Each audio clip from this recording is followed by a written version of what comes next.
Naturally, this issue of an age of majority would be part of the consideration of that.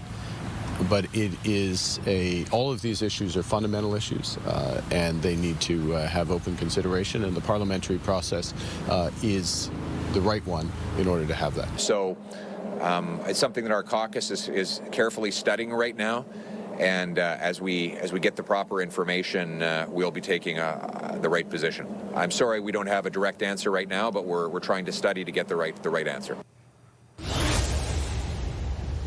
Should there be a ban on social media for kids? Prime Minister Mark Carney and Conservative leader Pierre Poilievre, as you heard there, both have not arrived at a position on that yet.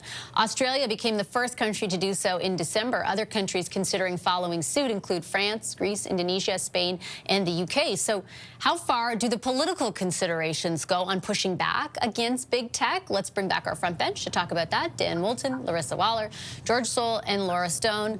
George, I'll start with you. The Prime Minister's comments there also included reference to whether or not it would be part of the online harms bill. That's a bill that existed for years in potential, like not in real land, but in potential land under the previous government. Ended up dying because it was a minority government, and now there's a promise to at some point bring it back, but the Minister of AI, who I had on my show over the weekend, couldn't provide an exact timeline. How delicate a balancing act is it, politically speaking, in deciding how far governments will go on pushing back from a legislative perspective or a regulatory perspective against these big companies? Well, I mean, it's complicated on dozens of different levels. I mean, we've already seen what happened when they tried to draw a line around funding, and Facebook now no longer puts Canadian news online. So you can see how big those big companies can push back and how much those big companies now kind of run our lives. I mean, I think that's part of what's going on here, too. Like, one, I agree, it's hard to come up with a solid solution on exactly not just why or should we, but also how would we have age verification on social media. So, you know, it's just a tick box that says, yes, I'm older than 16. Like, I'm pretty sure my 12-year-old can figure out that complex system. And so trying to work through that is going to be part of the process. But also, you know, as we've seen with the Online Harms Act, it's also about free speech and that balance that we used to be okay with, you know, back long before even the 80s when television, radio, and newspapers were regulated, and we made sure that media was somehow balanced so that there was all perspectives were kind of demonstrated and there was some serious regulation. We've seen that regulation now been stripped away over the last 40, 50 years. And so now we have the internet and social media and trying to get into that debate again. Right.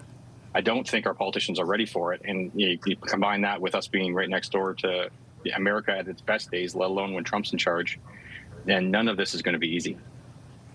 Well, it's not just being next door to the United States, but both the Trump administration, Larissa, and prior to that, the Biden administration, were really pushing back against any regulation at the federal level when it came to these big tech companies.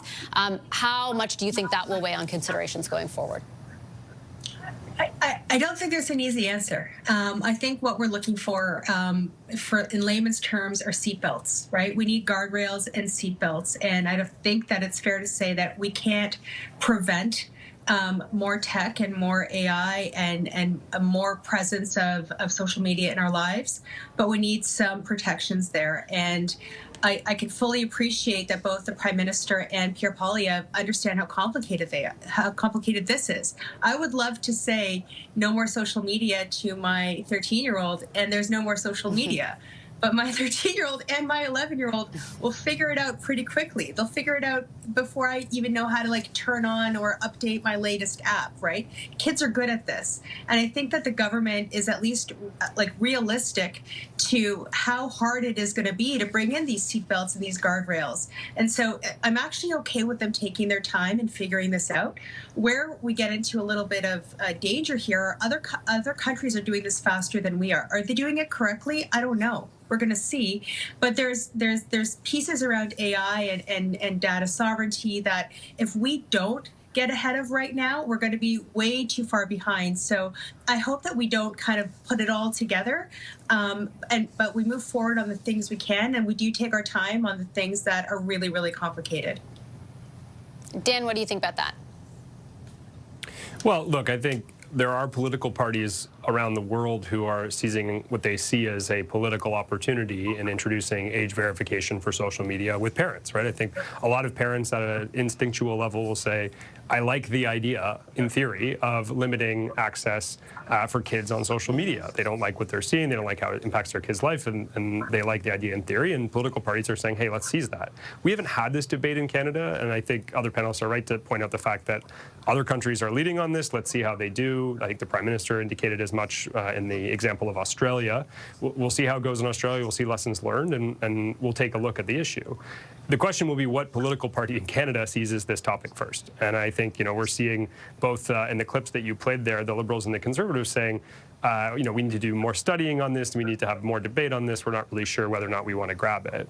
It'll be interesting to see if one of them or the New Democrats try and grab this issue much quicker and seize onto it, and we start to have the debate in this country as to whether or not we want to do it. One of the reasons I think beyond politics that both parties are hesitant to grab onto this one right now as well is that any attempt the Canadian government has made to regulate tech in the past tends to be messy, tends to not go very well, tends to be a fight with the tech giants they're not ready to pick. And frankly, at this juncture in time, is it really a fight we want to have in the context of our broader trade negotiations? This would certainly elicit the attention of the Trump administration, and it would certainly upend our trade conversations. And so I feel like there's a hesitancy both on the absence of a debate in the country, but also what it might mean for our negotiations on CUSMA.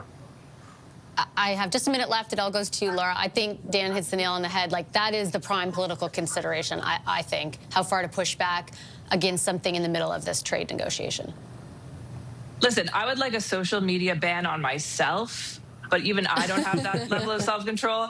No, I think this outright banning it, I think, is a little bit ambitious for Canada. Like, quite frankly, I think Dan points that out, that the federal government's past attempts to regulate this field have not gone well. I think baby steps is probably best, but I think it is a debate that Canadians would want to have, that parents want to have. They want to know what their kids are doing online. They want to talk about parental controls. But I'm not sure that this country is ready to go towards an outright ban, and the relationship the challenge that would present with the United States and the complications that it would present. I just don't think that there's an appetite for this right now. I think the focus is on affordability and the economy, and this one maybe it'll be talked of in the background, but and studied, but I don't think anyone's going to jump into the fray quite yet. I'll leave it there. Thanks, guys. Appreciate a great discussion. Our front bench, Dan Moulton, Larissa Waller, George Soule, and Laura Stoner.